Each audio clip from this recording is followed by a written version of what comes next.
Alrighty, people of the internet, Evan Benton, Dogg from there, coming back from my 2 week YouTube vacation.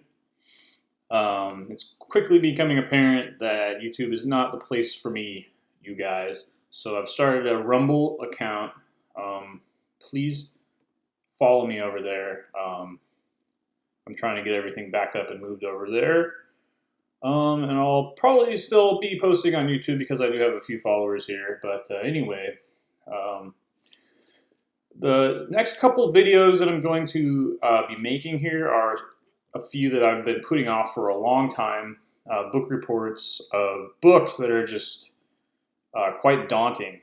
And so I've been putting them off. But since we're moving, we're going to be putting all of those books into long-term storage. So I'm not sure when I'm going to be able to access them again. So I just wanted to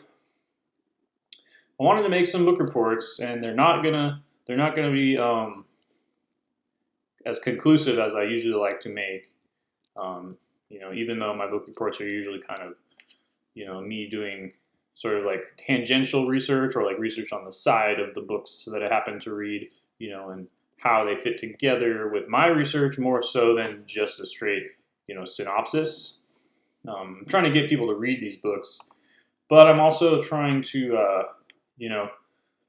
bring out some sources that I want to be talking about more in the future. And so this particular source is one that I really was really well. I first heard about. I'll just show you. Anatoly Fomenko and his History, Fiction, or Science series on Jan Irvin's program. So I want to give him a shout out. That's where I first heard about it. And I think if they're still up, I'll post those videos in the description down below. So this video, that's the first book. And these are all of them. There's 7, and he's only gotten 5 of them translated into English.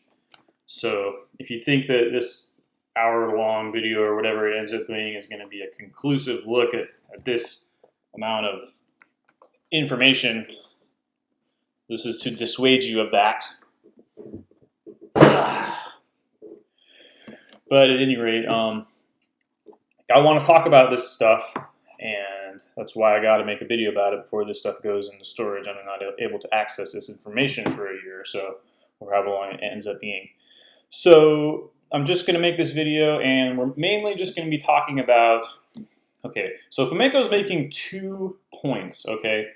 Or there's 2 elements to Fomenko's body of work, okay? There is the deconstruction and the reconstruction. And so the deconstruction is he's looking at time, he's looking at chronology, and he's looking at history, which is the record of events in time. And he's stating that, first of all, it's fraudulent. Okay, that's the deconstruction. So we don't have a valid or a reliable system for measuring dates and looking at our own past. And then on top of that, he's got the reconstruction, and that's his attempts to look at what actually happened or put things in the correct order. And the thing about the reconstruction is it's tentative, okay? Tenuous and tentative, and he states that throughout his work. So those books that I brought up, they do a little of both of those things, but I'm active in, several groups that are looking at Fomenko's group and looking at Fomenko's work. And, I don't think anybody buys his reconstruction fully, okay? So it's just frustrating for me when I talk to people and, and I say, well, hey, maybe if Fomenko says that this all happened in a much shorter time scale, and this and that, and they say, oh, I don't know if I buy that, man. And it's like, well, what do you buy? Because the time scale that we're working on is fraudulent, okay? And so if you're working off of that, then you're working off bad data, and that's the important thing, and that's what this video is basically going to be about. Is just the extent of the fraud, okay? And not going to get into any of his methods or really what he's saying or what happened when. But at any rate, let's get into it a little bit. So Anatoly Fomenko, he's a Russian mathematician. He was born in 1945. And in 1980, he published his first papers applying mathematics to chronology. Okay, so what is chronology? Chronology is the study of time. It's putting events in order. Right? It is not history, right? Who, what, where, and how, and why. It's just when. It's just measuring time, right? Durations of events. Alrighty, so Fomenko's big aha moment came in relation to the works of an astronomer, Robert Newton, who in 1972 calculated something called the value of parameter d double prime. And this is a value that's used for dating eclipses. Okay, so we can calculate when eclipses are going to occur based on the movement of the moon and the sun and the earth. And we can also put those numbers back into time and use historical descriptions of lunar eclipses to date events as to their proximity to said lunar eclipses. And this date curve for the lunar eclipses, it has a smooth line. I'll put up on the screen here that we would expect until we get to the year 700. And between the year 700 and 1300, it drops precipitously, and then the curve picks up again. And Fomenko basically took that. So what they were doing then with this parameter d double prime is they were actually positing that there was some sort of a force that they had to account for that was causing that. And they couldn't understand it wasn't gravity or anything like this. But they really thought that there was something that must be causing this this perturbation in the expected eclipse pattern. And Robert Newton, that's actually what he did with his work. It's called Astronomical Evidence Concerning Non-Gravitational Forces in the Earth-Moon System. So that's what he was looking for, non-gravitational forces. And he couldn't figure it out. It ended just being a mystery to this day. But Fomenko looked at this graph and he said, "Hey, well, if we just take that little jog out, then it'll have a nice curve." And of course, what we have to do in order to do that is we basically have to take those years out. So that's where it all started for him. He saw that if we overlaid, in other words, the first part of the graph over the second part of the graph over the first part of the graph, we'd have a nice smooth curve that would make sense according to our understanding of astronomy. So that's just where it kind of starts, and I'm not going to get into any more of his methods today, because we're more looking at just sort of establishing that, yeah, his history is fraudulent. But I just want to say that, he's not a lone wolf is the other part of the little introduction. He's coming in a long line of thinkers, including Sir Isaac Newton, probably the most famous, the one people have heard of, but Jean Hardouin, Robert Baldauf, Edwin Johnson, and then a guy named Nikolai Morozov was the immediate predecessor that Fomenko got all this stuff from. So basically what Fomenko is saying, okay, is that we cannot reliably date anything prior to 900 AD, which is huge, right? He's not saying that time began in 900 AD. He's not saying that human civilization began in 900 AD. He's just saying we don't have anything that we can reliably date older than that. So with the things that we say that are older than that, what happened? Where did that idea come from? So what he's actually saying is that it was a copy of the years from 900 to 1600, roughly, copied and pasted backwards into time. And more or less, he's saying that this happened erroneously through bad record keeping and people trying to translate things from other languages and getting confused as to what the what the accounts, the chronicles might be relating to, what events or descriptions or people or places they might be referring to. And there, he's also saying that there were some, deliberate attempts to obfuscate history, which I'll get into a little bit later. But for an example, just think about this: what do you do if you have to translate a person's name or a town's name from one language to another? Okay, and think about this.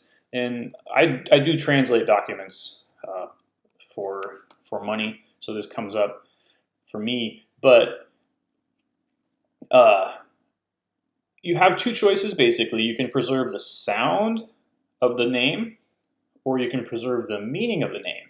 And you can't do both in most cases. So you have to decide as a translator which is more important for the audience, which is most important to preserve. So I'll give you an example here with my name.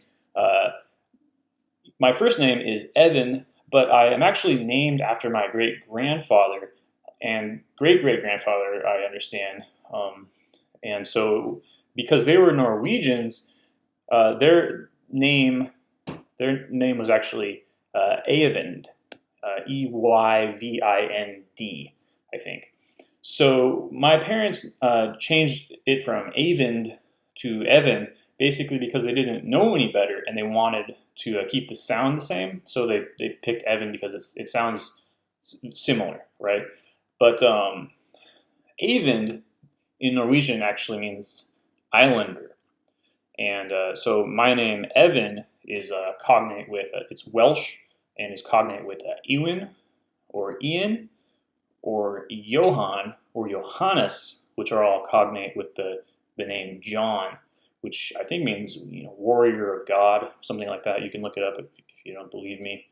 But so what happened is, sound-wise, my name sounds similar to that original Norwegian name, but the meaning got totally shifted from islander to warrior of God.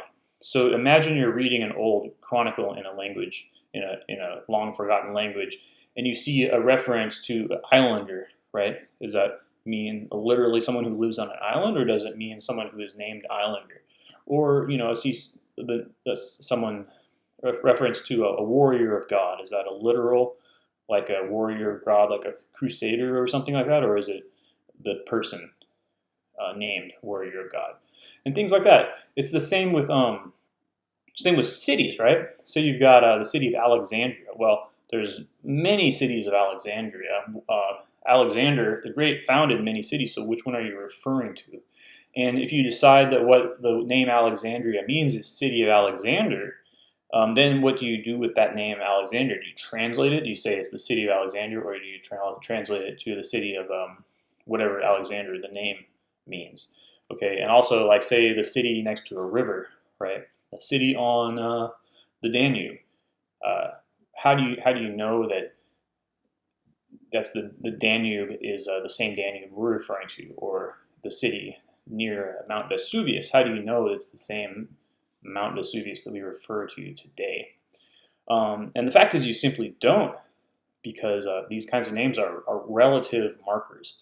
All of the names we have are relative markers. There's no absolute Mount Vesuvius or Mount Everest, right? These are all names we've given them, and they can get confused over time. And so, funny thing is, just like geography, chronology is mostly relative.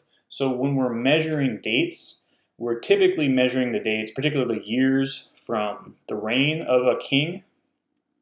Particularly if the king has minted coins, the coin will say, minted in the year of such and such. And if we find them, we'll say, okay, and we have to work backwards. Okay, when did he start, and who reigned before him, and who reigned before him, and so on and so forth. You might see ab urbe condita from the date of the founding of the city, right? Is when something is named. Or later in chronology, we're told they decided to try and figure out when the Earth was created. So you had Anno Mundi, and then you also had from the date of Christ, which was Anno Domini, the year of our Lord. But that all happened a long time after, of course, the world was created, then after Christ was born. So how do we know? And that's just the point.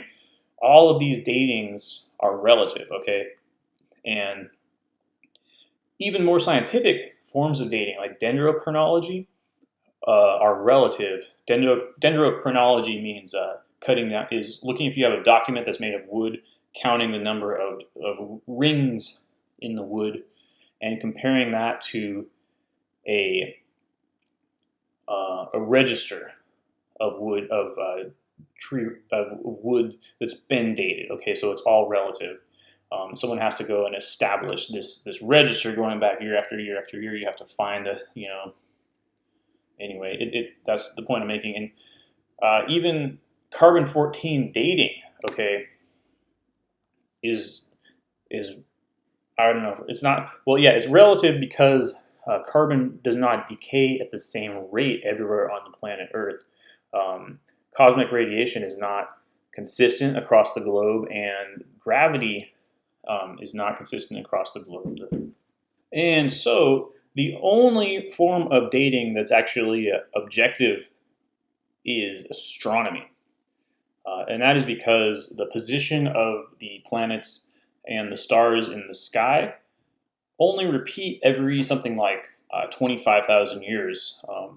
So this is why we find such an obsession with astronomy and even astrology in medieval records and culture and early Christianity. People were obsessed with the skies as a form of dating. And getting to the date of Easter was a big thing that's going to come into our calculations, later on in this talk. So, and that's a fascinating part of Fomenko's work too. Is looking at he believes that the zodiacs. Well, okay, there are zodiacs on Egyptian temples and tombs and sarcophagi. And what he's done in his work is he's used math and astronomy to date these zodiacs listed on or pictured on these artifacts. And basically, when you do that, as I said, there's only one possible date that it can correspond to in that 25,000 year cycle. And even if he's not super specific, or you can get down to where, in other words, if you're not sure what a symbol stands for, whether it's Saturn or Jupiter, you can program that into a little calculator, star map kind of thing, and you're not going to come up with more than 3 or so examples, and those are going to be, if one of those happened like 20,000 years ago, right, it's going to rule it out pretty quickly. So anyway, where does modern chronology come from?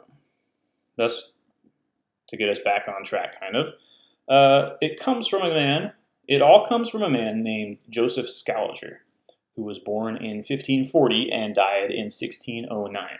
And Sculger was the man who made the first attempt at ranging Persian, Babylonian, Egyptian, and Jewish histories alongside those of Greece and Rome. And the best part is he was a complete fraud.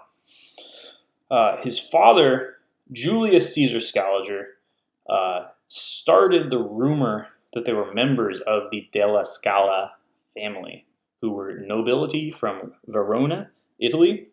And the father fabricated the entire 40 years of his life before he got to Verona and started writing. Joseph, for his part, mastered, we're told, Latin, Greek, Hebrew, Arabic, Syrian, Persian, and the principal modern languages. That's according to Encyclopedia Britannica. And as I mentioned at the beginning of the video, what originally piqued my interest of Fomenko was a video series on Jan Irvin's channel with a guy named Jacob Duhlman talking about the fraudulent history of history of the father of history or chronology, Joseph Sculger. The most important biography of Sculger is said to be written by Jacob Bernays in 1855, and if that name sounds familiar, it should, because he was the great uncle to Edward Bernays, the father of propaganda, and also uncle to Martha Freud. So that's great. We have the father of chronology having his biography written by the uncle of the father of propaganda. So, and if you watched my video on the father of medical history, or the father of modern medicine, who also wrote the first book on medical history, who was Sir William Osler, you'll know that not only was he he was the founder of the first medical history society, but he was also a hoaxer or a fraudster himself, going around and signing into hotels under assumed names to develop a paper trail, and then he was getting books published under an assumed name of fraudulent research. So just interesting stuff. And so Sculger is the guy who came up with all of our dating, okay? So when things happened, right? And he was the first guy to look back and say Egypt, is the oldest civilization. And what do we base that on? Well, Fomenko here writes, few are aware that Sculger and Petavius, I'll get into his name later, Sculger brought chronology to perfection and absolutely precise datings, quoting the year, day, month, and sometimes even the time of day for all the principal events in history of mankind. For whatever reason, modern monographs and textbooks usually only quote the years of events, according to Sculger, coyly omitting the month, day, and hour. It is verily a step backwards that deprives the chronology calculated in the 17th and 18th century of its former splendor and fundamentality. So just a really interesting little point there that you probably didn't know about is when this guy established modern chronology, when he came up with all these dates for Syria and Persia and Egypt, etc., he got it down to the hour, okay? Yeah. So there's a lot of stuff going online that Sculger was a Jesuit, which would be fitting, but it appears that he wasn't. From what I've been able to figure out, he was actually a Huguenot. He was a Calvinist. And the Jesuits really didn't like him during his time period, during his life. And they were very critical of him. They wrote scathing indictments of his work and tried to humiliate them, to the extent that one guy who wrote such a scathing indictment, I think like 6 months before he died, was actually quoted as, saying, "I've killed Sculger," very proudly. So he was not a Jesuit. The Jesuits didn't like him. They didn't like what he was doing. They didn't agree with him. But the guy who took over his work right after and Fomenko says completed his work, was a Jesuit, Dionysius Petavius, born in 1583 and died in 1652. So that's pretty silly right here. We're looking at the Jesuits criticizing this guy to death and then coming in and taking over his body of work and completing it and more or less finalizing it. Okay.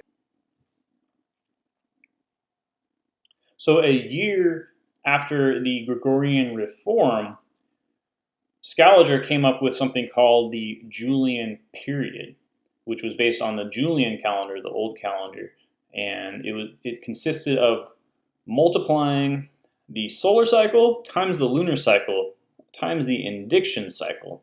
And what those are is a solar cycle is a period of 28 days, which is the number of days it takes for the sun to get back to the same spot in the sky on the same day. And that's what's cool about the Julian calendar versus the Gregorian calendar, is that you can do that. So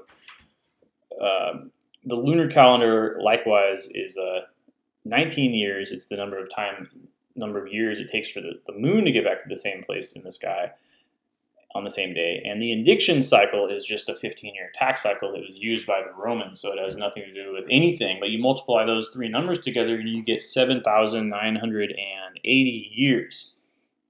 And what he did, and this is supposedly his big breakthrough, is he somehow decided how things would fit into that 7,980 year cycle. And this is how he was able to get down to that specificity of to the hour of things. And I mean, it's just basically, numerology, seems like, applied to dating. I should probably get into a little bit about the calendars. So the Julian calendar was the introduction of the leap year. Okay, so every 4 years you add a day. So the Julian calendar is 365.25 days. And for the Gregorian calendar, they took out a leap year for every year that ends in 2 zeros. They don't have a leap year. So that means that the Gregorian calendar is 365.2425 days. It's 0.0125 days shorter than the Julian calendar. And so every 20 years, I think? No, every 20 years, that's right, you pick up a day. Or I'm not good at math. The Julian calendar falls behind. But they're not really, I don't know if you'd say it's really better, because that's what the cool thing about the Julian calendar is, that it does line up with the sun and the moon. So every 28 days, the spring equinox is going to be on the same day of the week. And every 19 days, the first full moon in January, for example, is going to be on the same day of the week and the same date of January. So that's pretty cool. The indiction cycle just was a man-made cycle. It doesn't have any relation to anything else. And this is just sort of adding to the confusion of everything that I came upon when I was looking at this stuff, is the Gregorian calendar, and the creator of chronology was still using the Julian calendar after a supposedly superior calendar had been introduced. So, funnily enough, and the reason I'm getting into all that is his immediate successor, Dionysius Petavius. He was the first person to introduce the BC AD split. So the interesting thing about that Julian period is that he was trying to come up with the year zero, Anno Mundi, the year of creation. So it's very similar. That puts us in the year.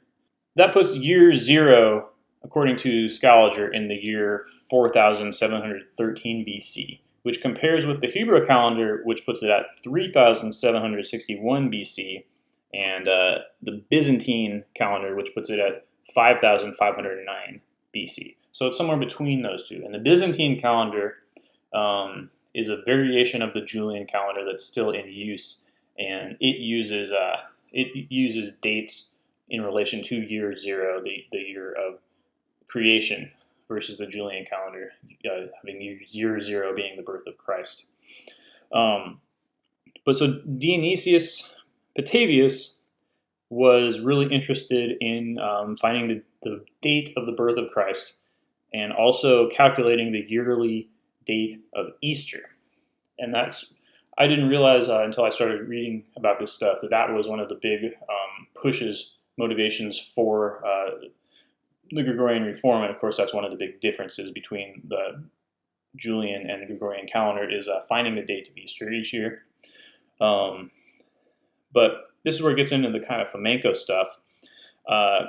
Another Dionysius Exiguus, who was in the 6th century, he was the first person to accurately date the birth of Christ. And then not only that, there is a third Dionysius who was alive in the 3rd century AD. And he was also obsessed with calculating the date of Easter. He came up with a table for calculating the date of Easter. So if you follow Fomenko, what he's saying is that all of history really took place in a much shorter time scale and was copied backwards in history through changing languages, being translated, and miscopying things. So it's possible, it's very interesting to look and see 3 individuals with the same name involved in the same line of work and coming to the exact same conclusions, and to think that possibly they were the same person. And particularly as Fomenko notes, their names are not only Dionysius being similar, but Dionysius exiguus means Dionysius the small or Dionysius the humble. And then Dionysius Petavius, he's saying could be, Petavius could be linked to petit, which is French for small. He was a Frenchman. So could mean that their nicknames were both similar as well. So that is that's the history of history in a nutshell. The history of modern chronology being derived from the works of 2 men working in close proximity to each other, Joseph Sculger and Dionysius Petavius in the 17th century. And did you know that everything was based on those guys? I personally did not. And of course, during his time, the Jesuits were on his back, and immediately after his death, and so on and so forth, he had his share of criticisms, and among them being Isaac Newton, who wrote an entire book questioning history. So from there, you would basically get into what Fomenko did, which is so he's saying. Long story short, I'll put up a few graphs here for what he's saying, but he would, for example, because he's a mathematician, he's looking at statistical probability of similar things occurring. So what he would do, for example, is he'd take a dynasty, right? I mentioned the dating being counted from the year of a king's reign. So if you have a king who reigns for 23 years, and then a king who reigns for 14 years, and then a king who reigns for 17 years, and then a civil war where there's no king for a period of 5 years, and then a king that reigns for 70 years, and then you find another chronicle that's supposedly completely unrelated, right? Say the first king was the first lineage was in England, and then you find the same set of years for a lineage that was in somewhere like Turkey. What's the probability that could occur by chance? Okay, and he assigned a numerical value to each of those things, and he went through all the chronicles he could find, looking for those things and trying to find unique lineages, and he couldn't really find very many of them. So what he's saying is that many of the events and many lineages that we see are really the same. So like the first and the second Roman Empire were the same. The papacy before and after a certain time period are really referring to the same popes but by a different name. And the kings of Israel and Judea, the upper or the old and middle kingdoms of Egypt, so on and so forth. And basically, they're all reflections of the Habsburg dynasty, is what he's concluding from around the 13th to the 17th century. So that's a lot to swallow, but it's where we're at, basically. The reconstruction, as I said, or the deconstruction can't be argued with. I mean, that's the point of this whole video, was just to show that that's based on the work of one guy who's a fraud and whose methods basically made no sense. The reconstruction, yeah, we can quibble all we want, but that's, as he says, that's for the next generation of scholars. So that's really why I wanted to make this video, to sort of put a bee in people's bonnets about that. Particularly Christian researchers, because there's very few that I've seen Christian researchers tackling this stuff, and there's a lot of problems. This raises a lot of problems for the church, not for Christianity, but for the church in terms of its authority and its interpretation of Scripture. Because, for example, that second Dionysius that I mentioned, the one from the 6th century, who was the first guy to date the birth of Christ, they say. I've got to know what the church fathers had to say about that, okay? Because if the church fathers didn't refer to him, right? If there's no record in the church fathers' writings as saying, hey, guess what? Somebody just figured out when Jesus was born. That's a big problem for the church, because that would be, of course, a very, very important thing. And furthermore,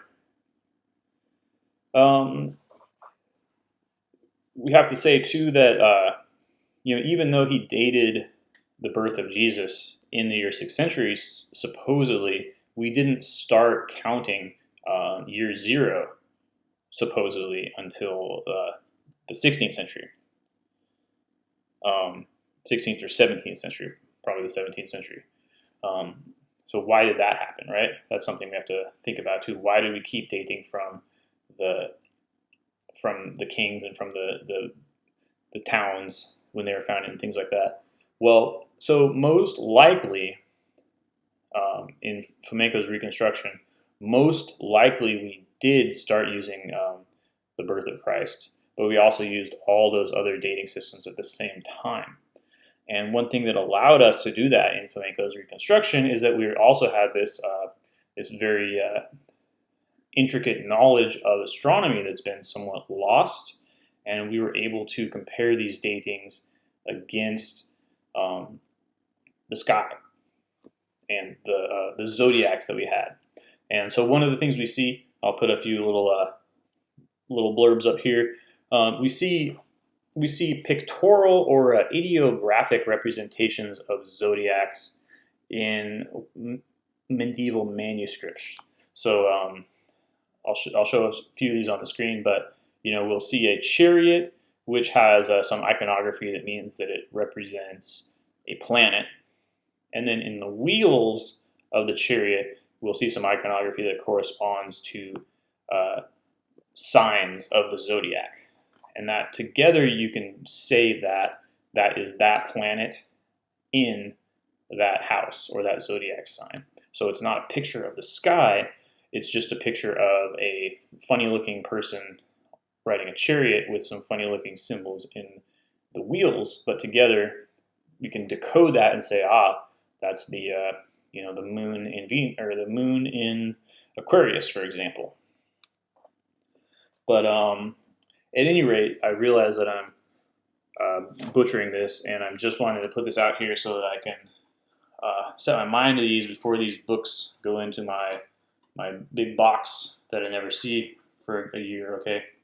So, and I want to start talking about this stuff in my videos, and I want to have something for people to refer to so they can sort of have an idea of what I'm talking about. So I'm just going to conclude this video reading from the book itself. And this is Fomenko's hypothesis, as he says. Alrighty, so from page 333 of the first book of History, Fiction, or Science, we read, our hypothesis, history as described in surviving chronicles, only begins around the 10th century AD. We know nothing of the events that took place before the 10th century AD. Let us summarize somewhat. The disintegration of the global chronological map, or the Sculgerian textbook of ancient history, that we have discovered leads to a very important assertion. Namely, almost every event from the Sculgerian textbook dating from events preceding 900 or 1000 AD consists of phantom duplicates. Their medieval origins are located on the time interval of 900 to 1600 AD. In particular, every event dated to earlier epochs in Sculgerian textbook is a sum of several, mostly 2, 3, or 4 medieval events. So in other words, things got combined together in the chronicles. In order to determine the exact datings of those events, we need to draw a vertical segment on the global chronological map and mark the events that would intercept on 4 chronicle lines S1, S2, S3, and S4. In other words, the Sculgerian textbook is a stratified chronicle pasting together 4 vertically identical pieces shifting in relation to one another. So he took this whole history, which is the chronological, which is the Sculgerian chronicle, and he cut it up into 4, and he stacked them like that, and he drew lines vertically where there were similar events, and he found that they all basically corresponded very closely in a way that would be statistically highly unlikely. The Sculgerian textbook contains no unexpected duplicates starting with the 16th century AD and later. Certain phantom duplicates do exist on the time interval between 900 and 1300 AD, such as Module S in Figure 655. Its medieval origin, namely the Empire of Habsburgs, supersedes 1300 AD. In particular, the part of the Sculgerian textbook describing the period between 1000 and 1300 AD is a sum or a collation of 2 chronicles. A certain actual chronicle describing real events of 1000 to 1300 AD. That chronicle must have been fairly scanty, and an actual chronicle describing the events of the Habsburg epoch of 1300 to 1600 AD. In general, the outline of the global chronology of Europe was created in the 16th to the 17th century and described in the works of Joseph Sculger and Dionysius Batavius. It is here that the last period S ends, after having traveled backwards in time due to chronological errors in spanning the phantom ancient duplicates. This is very important. We shall reiterate that the entire Sculgerian chronological map is actually a stratified document. Many events considered ancient nowadays are actually made up of certain later medieval events described in the derived chronicles S2, S3, and S4, identified as duplicates of Chronicle S1.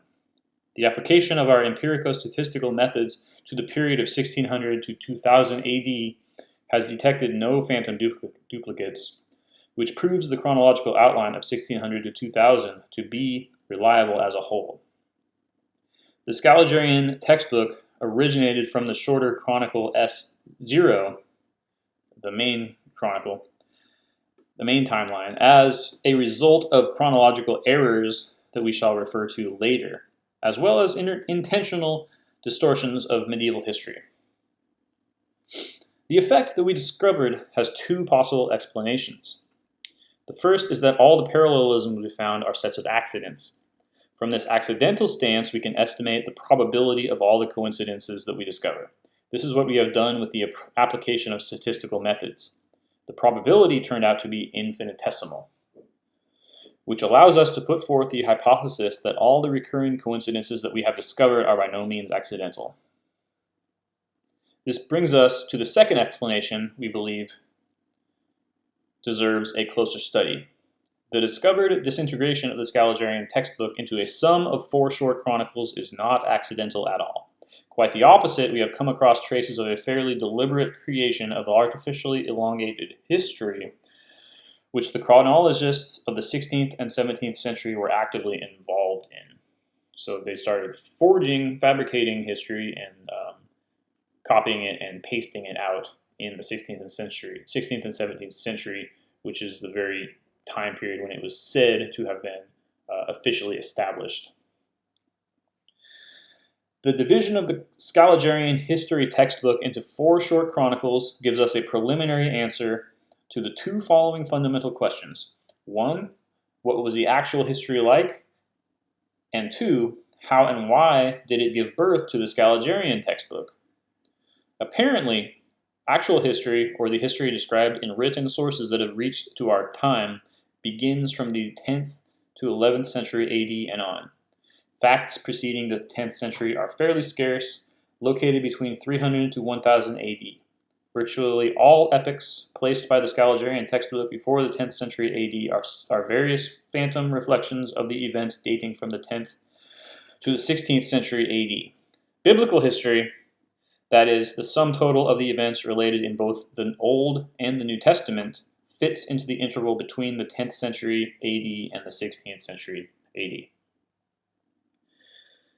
Authentic history only begins in the 17th century AD. The history of the 11th to the 16th century is largely distorted. Many dates of the 11th to the 16th century require correction. The chronological outline leads to the need for shifting certain events of the 10th to the 13th century forwards by approximately 330 or 360 years, since they might date from the Habsburg epoch of the 14th to the 17th century. Furthermore, this proves the Sculgerian datings can be relied upon starting from the beginning of the 17th century only. History of the 14th to the 16th century is largely distorted. The alteration of dates might not be as grave as it is in case of earlier epochs, obviously. However, the Sculgerian school introduced major distortions into the interpretation of many important events of the 14th to the 16th century. We shall describe them in Chron 5, his later books, volume 5, 6, and 7. Finally, the actual count of years of the new era, starting from 1152, or according to the erroneous medieval tradition reconstructed by the authors from 1053, and not the rounded date of 1000 AD, might add at least 50 to 100 years to the datings of books considered published in the 15th to the 16th century.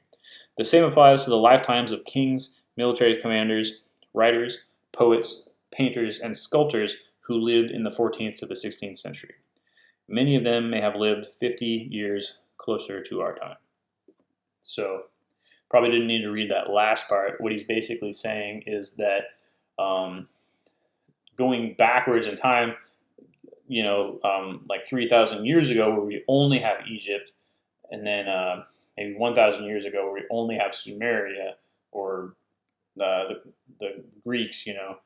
When we get up into the very recent past, that's where we see a lot of distortions of very small magnitudes. So we have people's lives being distorted backwards into time, 50 to 100 years, or just the importance of an event, or who really won a war. Remember, history is written by the victors. We see a lot of small details being distorted, but we see many more of them. And then, as he said, by the time of the 16th century, by the Sculger's time and after him, time is more or less reliable, or the records thereof, I should say. So,